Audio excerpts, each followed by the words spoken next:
Prince Harry is furious that his father didn't renovate a house. Not the house he grew up in, not even a home his mother owned, just a building she lived in as a child that's now in disrepair. And to Harry, that's not just neglect, it's betrayal. But when you haven't healed, when your pain hasn't been validated, even a crumbling building can start to look like proof that no one ever cared about you. So let's talk about what this story is actually about. But before we begin, here's the intro.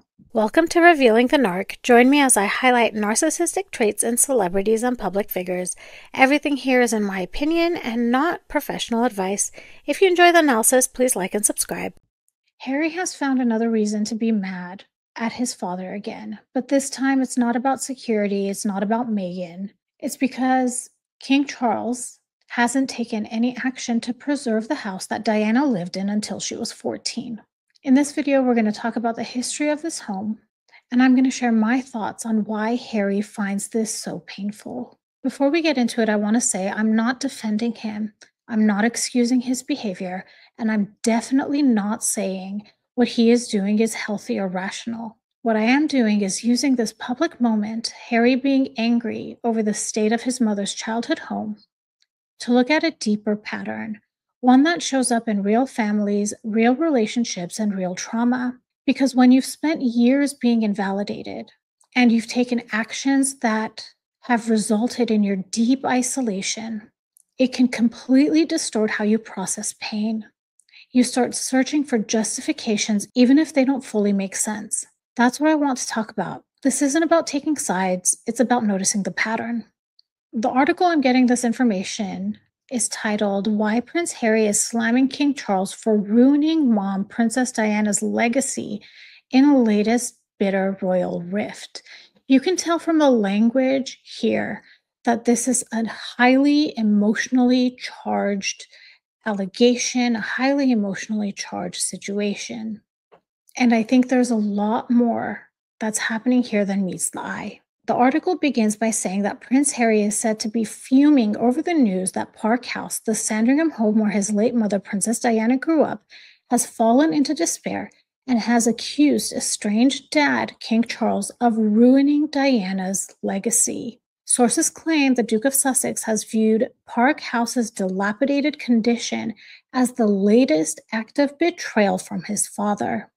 Before we continue, let's look at the history of Park House. And I'm getting my information from this article that was in The Sun in 2022. Oh, I just noticed the date, August 31, 2022. That's less than 2 weeks before Her Majesty the late Queen passed away. The title of this article is Tragic Tale of Abandoned Mansion Left to Rot. Can you guess the very famous figure who called it home? So this was something that was reported on 3 years ago. And it's strange that it's making the rounds now that Harry is angry about it, and that he's laying the responsibility of this dilapidation at his father's doorsteps, and we'll talk a little bit about why that is. This article says Park House is barely recognizable from the time it housed its most famous occupants, the Spencer family, who rented it from the Queen. On July 1, 1961, it became the birthplace of Princess Diana, who lived the first 14 years of her life there before it was turned into a hotel.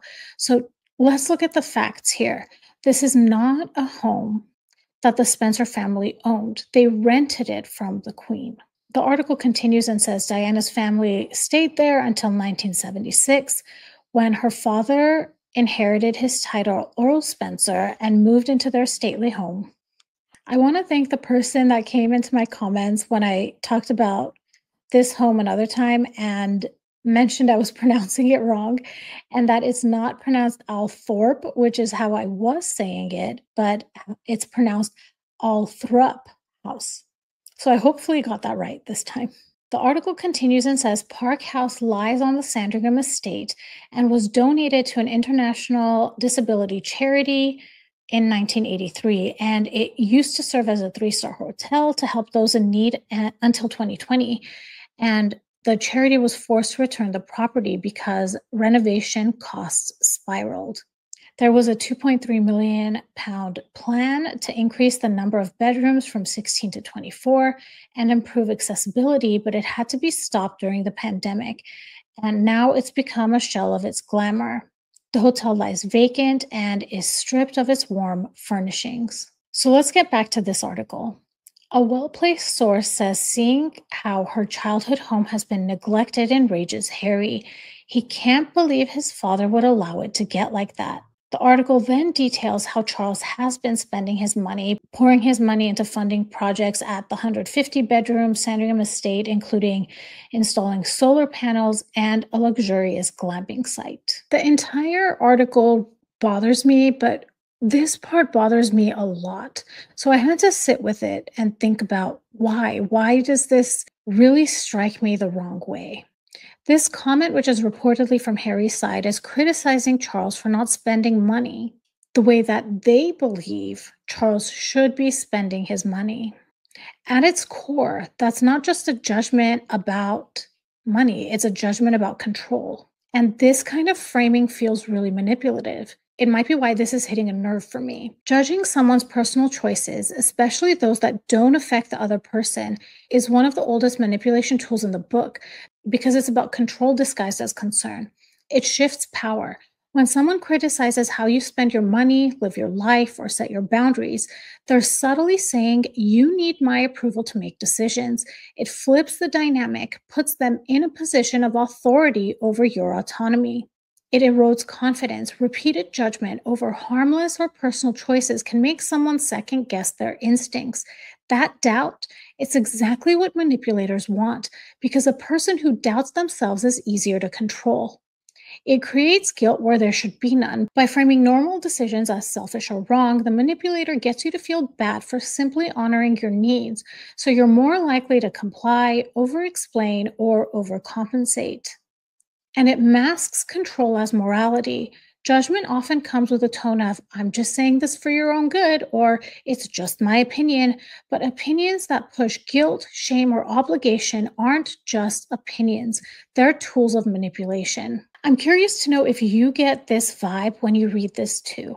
It really is a gut punch for me reading this paragraph. Let's expand also on a couple of themes I'm seeing in this article. I'm seeing from Harry this emotional exaggeration.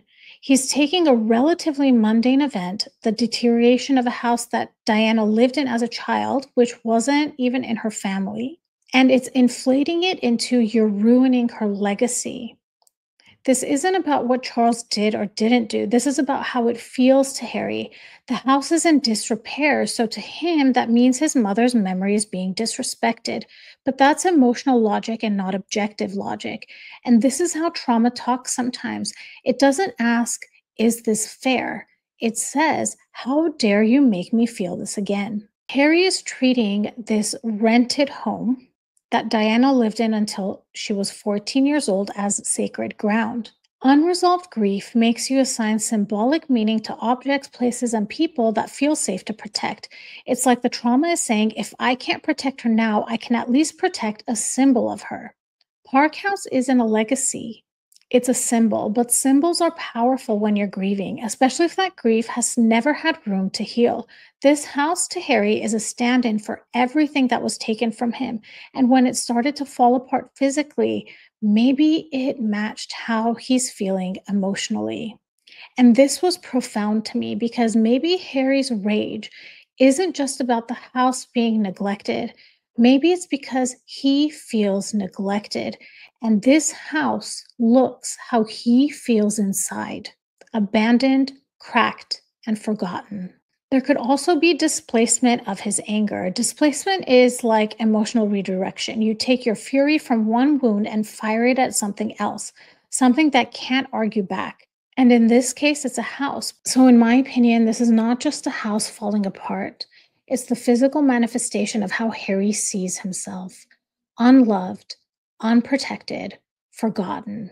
And when you've spent almost a decade with someone beside you, consistently adding to the anger and outrage that Harry experiences, adding fuel to the fire. And this is how this neglected building becomes unbearable. Park House is the scapegoat, The real wound runs deeper, and right now, Harry's using symbols to justify the fracture between him and his father. But it's not the house that's crumbled, it's the relationship. I'm curious to know what you all think about this. Please drop it in the comments. If you enjoyed this video and you're looking for a meaningful way to support something beyond the screen, I'd love for you to consider making a donation to the National Domestic Violence Hotline. They provide 24/7 support and resources for people in unsafe or overwhelming situations, whether that's emotional, physical, or just hard to name. Their information is on the screen should you need to contact them, and you'll find a link to donate in the description. Every little bit helps and it means a lot. If this video was interesting to you, please like and subscribe. Hit that notification bell so you'll know every time I drop a new video. I want to thank you all so much for listening, and I'll talk to you soon. Bye, everybody.